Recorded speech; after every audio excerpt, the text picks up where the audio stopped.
Pay close attention. The news you are about to see is fulfilling Bible prophecy.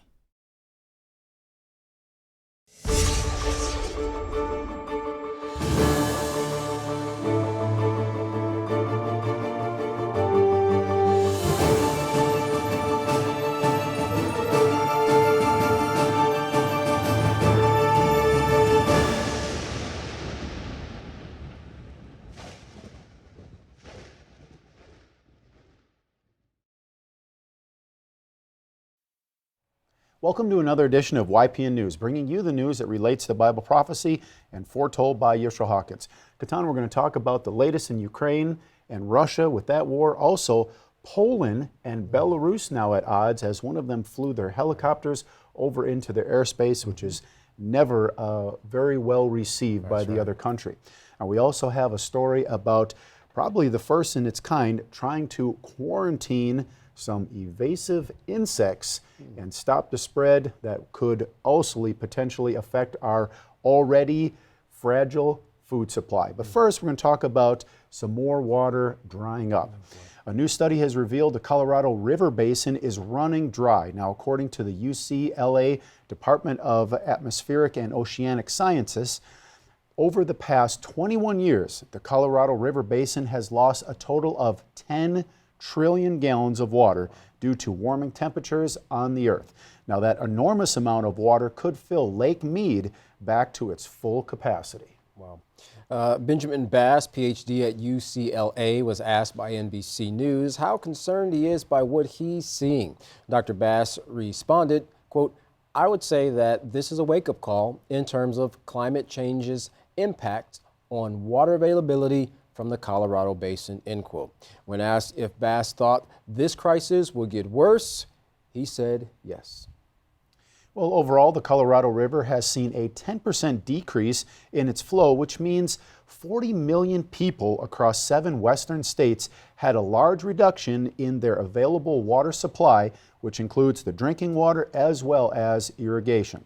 Now, as the water continues to evaporate, it could mean more restrictions for everyone and, of course, higher costs to farmers to produce their crops or care for their livestock. Now that cost, of course, as usually the case, will get passed on to the American consumers around the country. Well, Professor Mark Squillis from the University of Colorado Boulder told NBC News, quote, "I think it's difficult for people to accept the fact that we just don't have the ability to extract more water out of the system. We're going to have to reduce our water use." Well, even though we just had a record year of rain in parts of the country, it isn't enough to fix or even reduce the last 2 decades of climbing temperatures. So while the water levels continue to drop, concerns keep rising along the Colorado River Basin. Well, we now turn to a scare of another kind, but also one that affects our food supply. Now, this one is tiny in nature, but can cause big damage. 29 tau fruit flies were discovered in an LA suburb called Stevenson Ranch. Now, for the first time in history, an agricultural quarantine was ordered covering almost 80 square miles in Los Angeles County. Well, officials believe the fruit fly, native to Asia, made it across the ocean with a traveler who brought in unsuspected produce. Now, in an attempt to stop the spread of the invasive insect, thousands of traps have been set. Residents have also been warned not to move any fruits or vegetables from their homes. Now, why are California officials taking this tiny creature so seriously? It's pretty simple. They pose a huge threat to the U.S. agricultural economy. Now, these invasive pests, which are about as big as a housefly, lay their eggs in produce, making it unfit for consumption and therefore unfit to sell. In this way, the tau fruit fly can wipe out entire crops. California's agricultural industry is worth a whopping $51 billion and not only feeds a great deal of Americans, but also people all over the world. Farmers are hopeful the measures taken will put a stop to the little invaders. Well, more problems in Los Angeles as officials fear a rise in the homeless population as evictions take a sharp upturn. Now, the deadline has come for renters to pay back missed rent to their landlords that was owed during the pandemic. While it seems everything is back to, quote, normal, not everyone has gotten back on their feet. That's right. CBS Evening News interviewed Susie Rosman, one tenant who received notice that if she didn't pay her back rent of $9,360, she would be evicted in 3 days. Miss Rosman got cancer and as a result lost her teaching job and fell 8 months behind in her rent. She's not alone. During the first 19 months of the COVID-19 pandemic, thousands of tenants in LA alone had their rent waived. Most of these still owe quite a bit. The typical apartment in LA costs just under $3,000 a month. That's a 75% jump since 2019. And now the moratorium eviction on back rent has expired. You'd think that $9,300 would be possibly for a half a year or 3/4 of a year, only just 3 months. Well, there is some help in all of this, but it's not enough. Now, the Legal Aid Foundation of Los Angeles is taking calls and trying to assist those who owe rent, but a caller can wait as long as 3 hours to speak to someone. Jeffrey Uno, a managing attorney for the Legal Aid Foundation, says, quote, "It's very hard for folks who are barely making it. It's all coming due. It's like a balloon payment. It's frightening," he said, terrifying for most of them. Well, in LA County, there's an estimated 75,000 people living on the streets. Now, that's roughly as many people that live in Scranton, Pennsylvania. Now, there is even greater concern that many more will become homeless with the moratorium ending. 9 states have some kind of eviction protections that help people stay in their homes, but unsettled rent bills do not go away.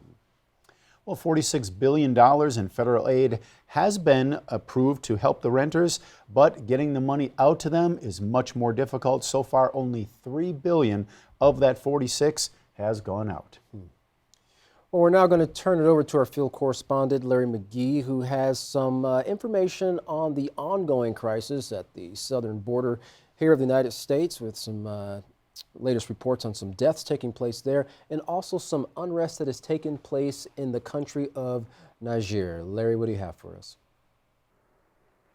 The efforts of many immigrants to make a safe and prosperous life in the United States is becoming more dangerous as time moves forward. There has now been a report of at least one death associated with the buoy and razor wire system employed by Texas Governor Greg Abbott to try and curb unwanted immigration. The Mexican government has voiced its concern regarding the matter, particularly with respect to the migrants' human rights and personal safety.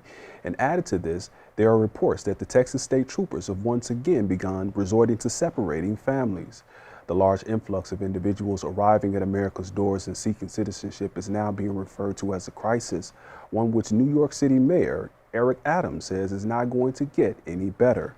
Hundreds of thousands of migrants from South America alone are anticipated to begin making their way to the U.S. by the end of the present year, and the federal government is now suing the state of Texas for its buoy system, which it says was installed without proper authorization. The presidential authority of the president of Niger has been uninstalled by a recent coup, which is concerning for nations of the West since the country is viewed as an important regional ally. If cheerful rallies in the streets are to be taken as any indication, the citizens of Niger seems to be in great support of the overthrow, calling for all foreign troops to evacuate the country. There is also uneasiness among the democratic nations of the West over the potential of the country to align with Russia via the mercenaries of the Wagner Group, like neighboring nations like Mali and Burkina Faso have done post-similar recent coups. America is said to be watching it all very closely, and President Biden has officially called for the release of the dethroned president, who has been confined to his home by coup leaders. For YPN News, I'm Larry McGee. Katan Jeff, back to you. Katan, these military coups never end well. It usually causes a lot of devastation in the city. And of course, the inhabitants there, the residents, usually end up suffering the most. That's right. Well, Israel is facing a new period of unrest. Now, since the 2006 Second Lebanon War, Hezbollah has been rearming itself and now has as many as 200,000 rockets on the other side of the border with Israel. Now, northern Israel is currently experiencing increased aggression from the Iranian-backed group. Poland, is claiming that its airspace was violated by Belarus, when two of their, that is Belarus's, attack helicopters cross over into Polish airspace. Seeing that Poland is part of the NATO alliance and Belarus is Putin's biggest ally, contentions between these two countries could spell disaster. Well, as the war between Russia and Ukraine continues, Poland's prime minister said that Poland is considering a hybrid attack in its assistance of Ukraine in this conflict. Well, there are also talks of the Belarusian army moving closer to Poland and the Wagner group moving closer to choke points such as the Suwalki Gap. Well, that is an area between Lithuania, Poland, Russia, and Belarus. And many observers think this is where a war between Russia and the NATO alliance will take place. With all these countries moving closer to one another, setting up a military post, many wonder what's the cause for the uptake in tensions. Well, Poland says that Belarusian military attack helicopters crossed over into its airspace on Tuesday during a military exercise. Poland has demanded Belarus explain the breach immediately, saying also that the breach escalated tensions at the borders. Belarus claims the breach never happened and has asked Poland to provide evidence backing up its claims of such. Well, over 523 days have gone by since the conflict between Russia and Ukraine.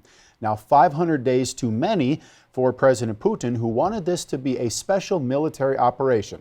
Now, a costly operation, of course, for Russia. Now, Ukraine isn't holding back with its retaliatory attacks on Russia and even claiming responsibility for their attacks. A different, less subtle approach compared to their tactics at the beginning of the conflict. In their latest moves, Ukraine has launched 3 drones into Russia to strike Moscow. One of those drones were shot down. The other 2 were disengaged by electronic warfare. Well, one of those disengaged or disabled drones actually crashed into an office building in the Russian capital. Only one person was injured and the building suffered some structural damage, but the big impact is in the psychological damage. This was Ukraine's 4th attempt to strike Russia in the last month. None of those strike attempts were, however, a success. Now the people of Russia are feeling fear and as a result could put pressure on the Russian government to end the war. President Zelensky is threatening that the war is coming to Russia. And Katan, even with the 4 attempts, at some point, you know, they weren't successful. At some point, though, people are going to wonder, well, what if they are successful with one of those attacks? And one of the things about the attempts is that even though they weren't successful in hitting their targets, the Russian people, for the most part, have been pretty much shielded from attacks from Ukraine. And now that this war is becoming, brought a little more closer into their backyard, it's creating a psychological distress for the people. Absolutely. Well, former Russian President Dmitry Medvedev said this in a statement about the conflict, quote, "Just imagine that the NATO-supported offensive turned out successful and they took away a part of our land. Then we would have to use nuclear weapons." So, if Kiev manages to succeed in its attack and take Russian land, Moscow could very well use nuclear weapons rather than to subjugate themselves to the Western-backed alliance in the country of Ukraine.